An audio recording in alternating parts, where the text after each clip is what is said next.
पढ़ते हैं। वैसे तो कहा कि भोग योग मह राखूं गोई, राम विलोकत प्रगट सोई।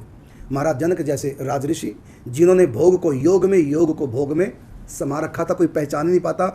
देखने में भोगी लगते हैं। महाराज जनक संसार के समस्त भोग भोग रहे हैं, विषयों को भोग रहे हैं, संतान उत्पत्ति हो रही है, पत्नी भी है, राज्य भी संचालन कर रहे हैं, प्रजा का पालन कर रहे हैं, सबसे टैक्स ले रहे हैं, प्रजा की सुविधाओं का ध्यान रख रहे हैं, सारे काम घर गृहस्थी के राजा के कर रहे हैं, समस्त भोग भोग रहे हैं, अनेक दास दासियां हैं, अनेक सेवक चाकर हैं, सब कुछ, सब भोग, दुनिया के सारे भोग महाराज जनक के पास हैं। तो जनक भोगी भी हैं। और भोग योग महु राखूं गोई, और राम विलोकत प्रगट सोई। और उस भोग के भीतर उसका बहुत बड़ा योग छिपा था, लेकिन उसको कोई जान नहीं सकता था। वो योगी होकर भी भोगी थे और भोगी होकर भी योगी थे। अब योगी कैसे भोगी बनता है, भोगी कैसे योगी, इसकी बड़ी व्याख्या ये महाराज जनक के जीवन में, और ऐसा सबके जीवन में देखी जा सकती है जो उस स्थिति पे पहुंचा है। लेकिन यहाँ बात हम और कर रहे हैं कि बहुत से प्रकार के यज्ञ हैं। यज्ञ में बता चुका हूँ, परमात्मा की प्राप्ति के लिए, आत्मशुद्धि के लिए, आत्म कल्याण के लिए हम जो भी कुछ करते हैं मन से, इंद्रियों से, शरीर से या दूसरों से भी जो करवाते हो, सब का सब यज्ञ है। वो सब हमारी आत्मशुद्धि का, परमात्मा की प्राप्ति का, आत्म कल्याण का ही वो मार्ग होगा।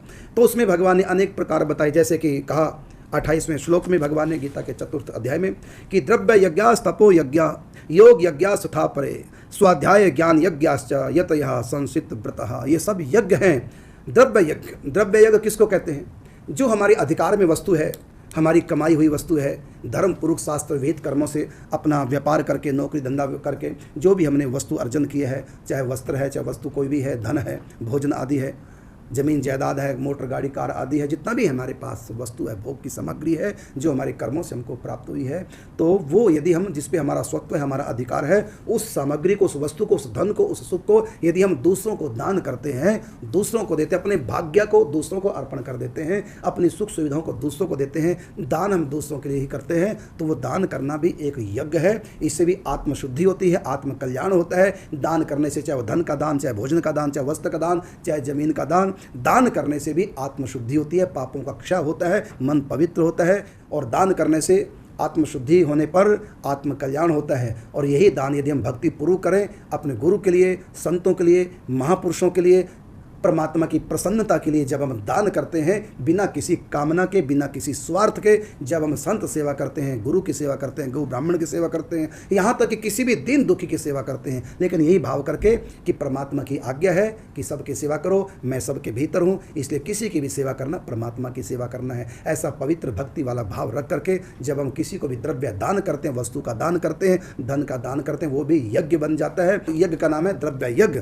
तो इस यज्ञ से आत्मशुद्धि होकर आत्म कल्याण, भगवत प्रेम प्राप्ति हो जाती है। केवल दान करने से ही कर्ण ने भगवान श्री कृष्ण को रिझाया, केवल दान करने से ही महाराज बलि ने भगवान नारायण की प्राप्ति की है।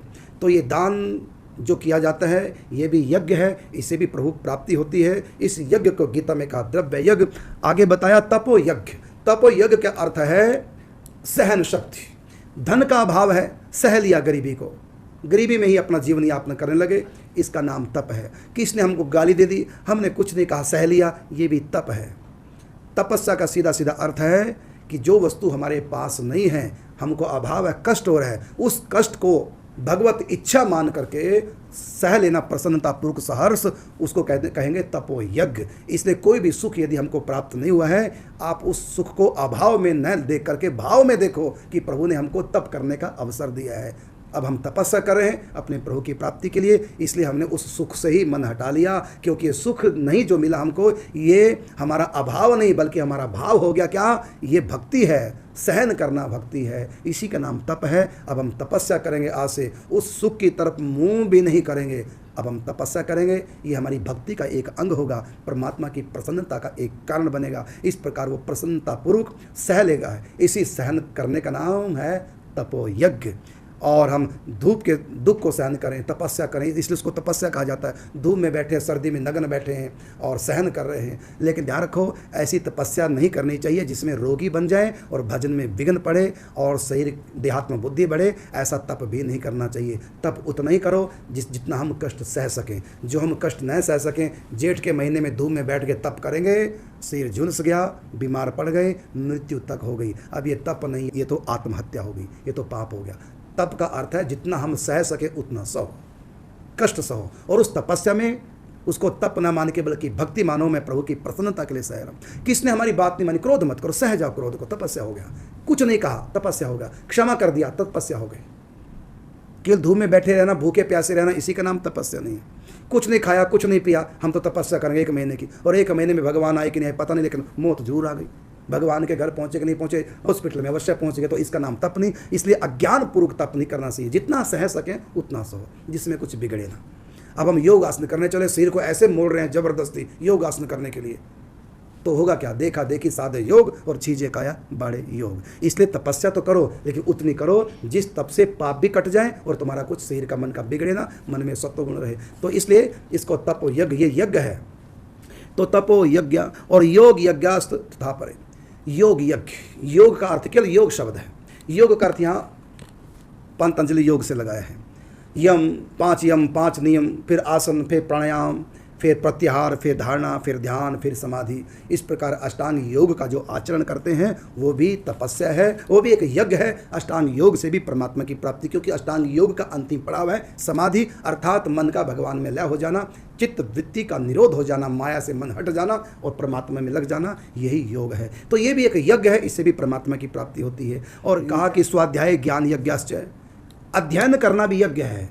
इस समय जो मुझको सुन रहे हैं, इस समय सुन नहीं रहे, वो भी यज्ञ कर रहे हैं। इस यज्ञ का नाम है ज्ञान यज्ञ, स्वाध्याय यज्ञ। ग्रंथों का अध्ययन करना, ग्रंथों का श्रवण करना, ये भी यज्ञ है। इससे भी मन पवित्र होता है, आत्मा की शुद्धि होती है, आत्म कल्याण होता है, भगवत प्रेम प्राप्त होता है। क्योंकि सत्संग से हमको ज्ञान मिलता है और ज्ञान इतना पवित्र होता है कि आत्मा को पवित्र कर देता है। तो अध्ययन करना भी, ग्रंथों का पठन पाठन करना, ग्रंथों का श्रवण करना, कथाएं श्रवण करनी, ये सब यज्ञ है। इससे भी परमात्मा की प्राप्ति होती है, इसलिए इसको ज्ञान यज्ञ कहा। इस प्रकार बहुत से यज्ञों की चर्चा भगवान करते हैं। और एक बड़ी सुंदर बात, सबसे आसान यज्ञ क्या है, भगवान ने गीता में कहा, यज्ञ नाम जप यज्ञोस्मि। सब यज्ञ तो मेरी प्राप्ति के साधन है, लेकिन जो नाम जप है वो तो मेरा ही रूप है।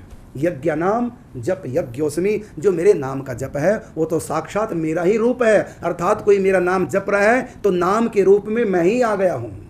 नाम में और मुझ में कोई अंतर नहीं है। तो और जितने भी यज्ञ गीता में भगवान ने 4th अध्याय में बखान किए हैं, सब यज्ञों को तो भगवान ने अपनी प्राप्ति का साधन बताया है, लेकिन नाम यज्ञ को, जप यज्ञ को भगवान ने अपनी प्राप्ति का साधन नहीं बताया, बल्कि कहा मैं ही नाम जप हूं, जप मेरा ही स्वरूप है। इसलिए जो भी नाम जप कर रहे हैं, भले उनको जिस रूप में वो चाहते हैं, कृष्ण के राम के रूप में, भले परमात्मा के सपने भी भले दर्शन नहीं हुए हैं, यदि आप नाम जप कर रहे हैं तो दर्शनों से कम मत मानो। आप नाम जप कर रहे हैं और मृत्यु का समय आ गया, यमदूतों की ताकत नहीं तुमको छू ले। भले तुमको परमात्मा की दर्शन साक्षात नहीं हुए रामकृष्ण के रूप में, लेकिन नाम तो है ना, नाम स्वयं भगवान है।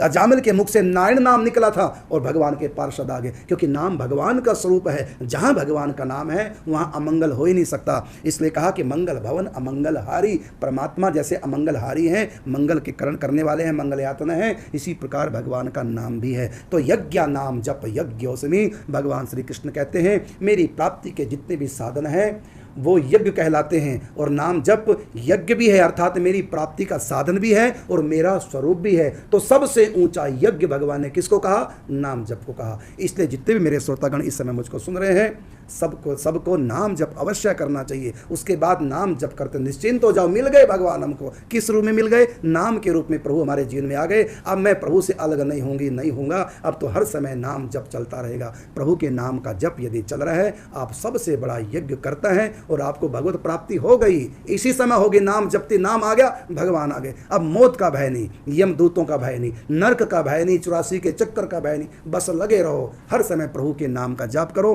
प्रश्न उठता है कौन से नाम का जाप करें, तो जो नाम तुम परमात्मा का जप कर रहे हो उसी का जप, वही जप करें। नाम बदलने की आवश्यकता नहीं। तुम्हारे गुरु ने जो नाम दिया है, तुम्हारे संप्रदाय में जो नाम जप करते हैं, तुम्हारी रुचि जिस नाम में है, जो भी गुरु कृपा से, संत कृपा से प्राप्त हुआ, उसी नाम को जप करो। बस नाम जप यज्ञ नाम जप यज्ञोस्मि, जप यज्ञ मेरा ही स्वरूप है। एक दिन जिस रूप में जापक चाहेगा, मैं उसी रूप में उसको प्राप्त हो जाऊंगा। नाम जप सर्वोपरि सर्वश्रेष्ठ यज्ञ है। जय श्री राधे, जय श्री